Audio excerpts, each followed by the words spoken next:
Hey guys, welcome out to the range. Today we are doing something that a lot of you have been asking for. For quite some time, people have been going to a video that I have of me shooting a 7.5, doing all kinds of tricks with the sling, with the single point sling. And people keep asking, hey man, we want more content. Or the other one is the one in the vehicle with the 7.5, where I'm just talking about different considerations regarding a 7.5 in vehicles. And people keep going, we want more 7.5 content. And the other night, I'm assuming the algorithm, well, frankly, I don't know why the algorithm pushed this to me, but I'm actually glad that it did. There's a dude who shoots, he basically shoots 7.5s. There we go. He shoots 7.5s like this, or like this, which he's cheeking the tube right to his face. And I saw him a while back, so it wasn't like it was anything new. And I was like, thank you, because clearly somebody gets this.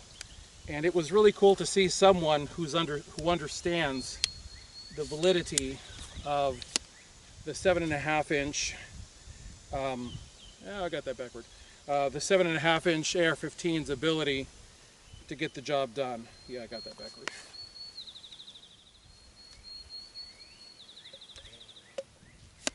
So anyways, this dude is standing at 100 yards and he's basically cheeking, well, essentially like this, and he's cheeking that tube right to his cheek, and he's just and he's banging stuff. And I was going, yes, thank you for making that point. And then I watched this very lengthy video that he put out where he had ballistics data and he had body armor, and I went, thank you, because years ago a friend of mine, oh man, I think this was pre-YouTube actually. A friend of mine contacts me and he goes, hey man, they're on m4carbine.net or ARFCOM or something like that, and he says they got one of your articles and they're tearing it to pieces and they're calling you a liar. And I go, about what? And he says, because you were talking about busting body armor from like 75 or 100 yards with a 7.5, and they're calling you a liar and you need to get in there and defend yourself. And I said, no, I'm not getting in there and defending myself. I said, I know the truth. I know what the testing data was. And because at the time I was actually selling body armor, that was my first gig out of law enforcement, was body armor. So I knew what body armor could and could not stop, and I knew that it could not stop 5.56 whatever, or I'm sorry, 55 grain whatever coming out of 7.5 was right through 3A soft panels. So it didn't concern me at all. So anyways, the point is, this guy's video the other night, he just hit all the points of 7.5, and I said, you know what, I'm getting my 7.5 out and I'm going to do some videos for you guys. So here it is.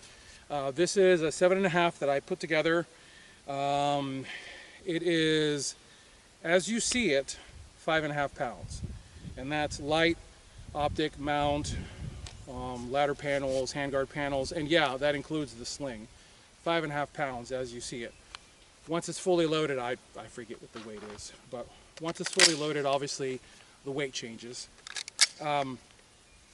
It is a setup that makes me exceedingly happy to shoot. It's a lot of fun to shoot. This is an LG Defense ACT trigger that I've got in here instead of the usual Geisley SSA. But anyways, I'm going to do 3-round fade back with it because I just put this optic on it. I was running hard sights on it. It's been a while since I've had this out. I was running hard sights on it, and like I've said before, since my LASIK surgery, I find it difficult to see things up close. And the sight radius, the front sight would be sitting here, and that's asking a lot to be able to see it there. So I put a fiber optic RMR 04. It's got I believe it's a 7 MOA orange or amber circle. Kid you not, this is the coolest thing since sliced bread. You guys know I like the RMR 08G with a 12.9 MOA triangle. Well, even when you compare that one to a standard RMR 06 side by side, and you basically go between the two, you really have difficulty differentiating between that red dot with the halo effect, because remember, you got to turn it up to have it in sunlight. So there's a bit of a halo that happens around a red dot. And then And then of course the fiber optic RMR beside it. Well, when you put this one with the circle beside a standard RMR, I've had other people look at this, so it's not just me. They go, there's not much difference. Exactly. There really isn't much difference. Now I'm going to say this is roughly the 50-yard mark. I'm looking at the target in the distance. So this RMR inside of the chest of a man is, I'm going to say about that big maybe, about the size of a softball, dead center. But that space right there, which is, I don't know, 6 inches maybe, you're talking about the heart and the pericardium from 50 yards. And, and remember guys, this being a 7.5, 100% guys, this being a 7.5, I relegate this to 100 yards and in. This has a 100-yard zero on it because all my zeros for rifles are 100 yards. So I want this to visually behave like all my other rifles when I pick it up. But I absolutely know that I'm staying inside of 100 yards with this. I was shooting at the 300-yard target off in the distance, and what I found was when I shot at the 300-yard target, I kind of had a bit of a wild weasel effect with the bullets. 300 yards out of a 7.5, you might be asking too much, but you are asking too much with a 7 MOA dot. So I might do a little more work on that for you guys, but at 100 yards, guys, this thing is, it has bullets that are really close to one another. I'm not going to say they're touching one another, but the groups that this thing delivers at 100 yards is, I don't know, 2.5, 3 inches, something like that. I mean, it's really quite good. It's you look at the target and,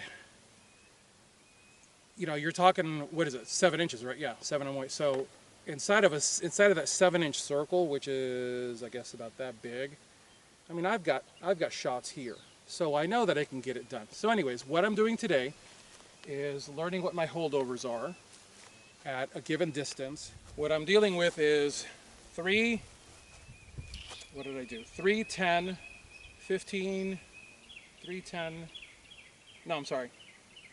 Yeah, I'm sorry, yeah. 3, 7, 10, 15, 20, and then at the barrel is 25. And all I want to do is get my holdovers, my landmarks, like you guys saw me doing in a previous video with a rifle with hard sights on it. I was just trying to get my landmarks, and that's what I'm doing here today, so let's get to it. Oh, and someone's going to go, holy crap, you're shooting steel from 3 yards. Yeah, I'm shooting steel from 3 yards. It's not that, it's really nothing to worry about. Especially with a 7.5. So right now I'm going to guess that if I aim at his forehead, yeah, okay. If I aim at his forehead, I got to hit, I can see the eyes. I got to hit eyes there, and I got to hit right between the eyes. You know what? Let's put a face on this thing for you guys. There we go. That's more like it. Now we've got a face, we have proper eyes, we have landmarks, and as you can see, that first shot went right between the eyes. Just in case I failed to mention this earlier, the landmarks, the positions I'm dealing with are 3, 7, 10, 15, 20, and then the first barrel is 25 yards. The way this works is you fire 3 rounds as slowly and as accurately as possible. There's no time constraint at all. You're just working on finding landmarks. So forehead, so basically the dot is going to be sitting here, roughly about there, to hit between the eyes. Yeah, same place as before, between the eyes. Cool, okay. So now I know, at 3 yards, which is basically bad breath range, I'm going to aim at the forehead, which I believe it's Delta. Delta forces that basically says forehead, forehead, throat, throat. Because you're talking about this type of an offset. Forehead to hit here, aim at the throat to hit here. So forehead, forehead, throat, throat. Once again, roughly at the forehead.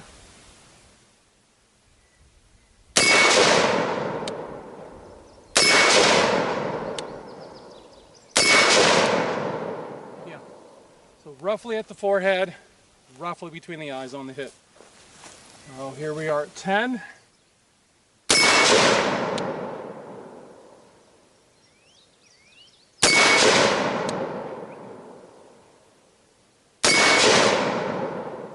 Yeah, and as you can see, they're all pretty much clustered right between the eyes. That one was right around the creases of the forehead, and all those hits are clustered between the eyes. 3, 7, 10, 15. Ooh, yeah, I shanked that. I could feel it. That's more like it. Shanked that one too. But those are still within the sinuses, within the eyes. 20 yards. Really hot out here, and that's part of what's giving me the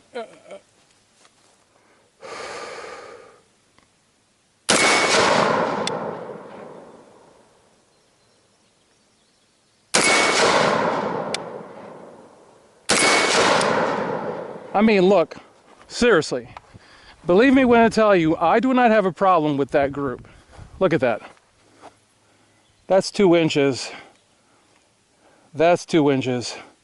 So you're talking, that's 2 inches. So the furthest one is within the 2. And that's the furthest one. That's 2 inches. So you're talking about a 2-inch group off the cuff from 20 yards with a 7 MOA dot. Okay, 25 yards.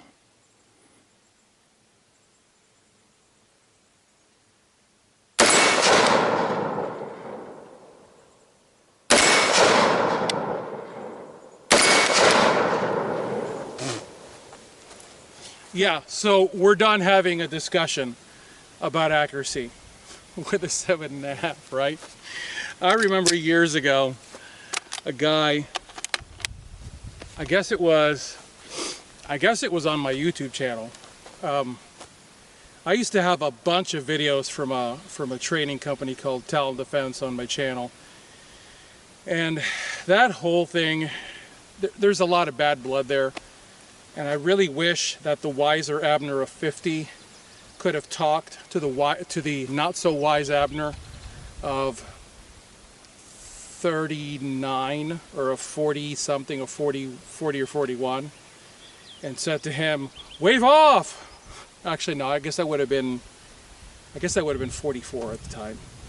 Anyways, and said to that Abner, "Wave off! Don't erase those videos." Guys, there's a long story there. It doesn't bear getting into. If I could somehow reconnect with that whole group of guys, I would love to, even though I did not create the problem. We'll leave it at that. Anyways, I had a lot of videos back then of me shooting 7.5s. I was primarily going to classes shooting 7.5s. I was the guy who was ticking everybody off. I was showing up with 7.5-inch barreled rifles, and I was just banging steel at 100 yards, because the majority of the shots that you took, the longest shot at a class was about 100 yards, mostly because of the limitations of the ranges in which we were working. And so I was the guy who'd lay down behind barriers and go pting, pting, pting, and just piss people off. And dudes would be like skipping rounds off in the woods, and I was banging steel. And what I consistently found was a 7.5 is so lightweight, it's so mobile, it's so agile.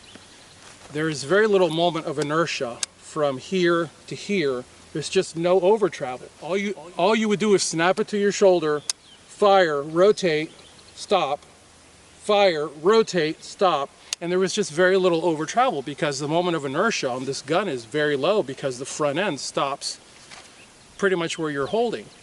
And if you can manage your own torso weight, you can manage this gun. And so what I found was that I was able to consistently hit everything I looked at without any issues, and then the gun would just collapse down and it would just drop inside of an MP5 bag like that, and off I would go. And the gun is a pleasure to work with because it is so compact. And anyway, so what I used to get a lot of commentary on from guys was, oh well, you know, 7.5-inch barreled rifles will the rounds will tumble at 10 yards. I was hearing a lot of crap that 7.5s couldn't get it done. They lacked accuracy, they lacked this, they lacked that. And I kept finding that's incorrect. Everything these guys are saying is incorrect. I'm having such a great time shooting this gun. You know, back then I was thinking, I'm having such a great time shooting this gun, I'm wondering what the deal is. Like what's the complaint? Today is Independence Day, and I thought that today was a great day to get this gun out and do some work for you guys. I promise you guys, I'm gonna be getting this gun out more often. It's a lot of fun to shoot. It is ridiculously capable. Let me give you a brief walkthrough on it before I let you guys go. This is a 7.5. The barrel is a ballistic advantage. 1.7 4150 chrome molybdenum, just your standard government profile. Excuse me. The muzzle device is a T1C comp. This is a muzzle device that I used to make years ago. I was having them made in Idaho, and this is before all of the kerfuffle came out about China, and now people understand why you don't want to send production to China. Like, now people get it, but back then people were like, well, why can't you make more? Because they cost me $27 a piece to make these in the US, and then I had to try to sell them for profit when other manufacturers were making their muzzle device and they were shipping them to you for $25 a piece. Yeah, get your head around that one. So anyways, I stopped making them because I'm not sending stuff to China. The panels and the ladder panels and the handguard panels are Magpul and BCM. The handguard is an 8-inch KMR from BCM. The upper receiver is an Anderson Manufacturing Sporter, no forward assist, no ejection port cover. The charging handle is BCM Gunfighter Ambi. The lower receiver is Aero Precision. The trigger is a ALG Defense ACT. The safety is the Battle Arms Ambidextrous Safety Selector, nickel boron coated. I got these from Spike's Tactical years ago. The furniture is Magpul. Magazine is Magpul. Well, I'm sorry, I should say the grip is Magpul. The trigger guard is Magpul. The magazine is Magpul PMag. The stock is a Mission First Tactical Minimalist stock. Yes, this is a registered SB. Oh, I know what I was going to tell you earlier, and I forgot. Actually, let me finish the gun. Norgon Ambi Catch, Sequence Precision, billet, mag button. I think that's everything. Fortis, sling mount in the back. Anyways, the sling is a Tier 1 Citizen 2-point sling. Like, I actually have to think about that, right? Tier 1 Citizen 2-point sling, and it's laced through the stock, and it's laced through paracord at the front. So it makes for a very quiet sling setup. I know what I was going to tell you earlier regarding the date. This is a registered SBR, yes. I had originally allowed my SOT, Special Occupational Tax, to lapse. It lapsed June 30th. To get it back, all I have to do is log in tomorrow, pay the tax, and probably within 24 to 48 hours, the SOT shows back up in my mailbox. It's not that big a deal. Look, it's $500, but what I mean is, to get it is not that big a deal. The reason I allowed it to lapse was I had originally gotten my SOT back so I could get some, SBR, some select fire content for you guys. But honestly, I found myself going, what's the point? And so I allowed it to lapse. And now I'm kind of like back and forth about it because I like to travel with this gun, and I can't cross state lines with an SBR without a travel letter. So I'm thinking about getting it back. I live in Tennessee, and this place right here is within Tennessee, so I don't have to worry about traveling with it within state lines. But I'm gonna get this rifle out more often and do some 7.5-inch content for you guys, because I get the most requests I get for long guns is for this shorty. So yeah, so happy Independence Day to all of you. God bless you all. I thank you for your sling purchases. They keep food on our table. And remember, guys, the 4th of July sale is going on at Tier 1 Citizen right now, 10% off any number of slings you want, so knock yourself out. As always, I thank you guys for watching. God bless you all. Get those guns out and practice. Have a good one.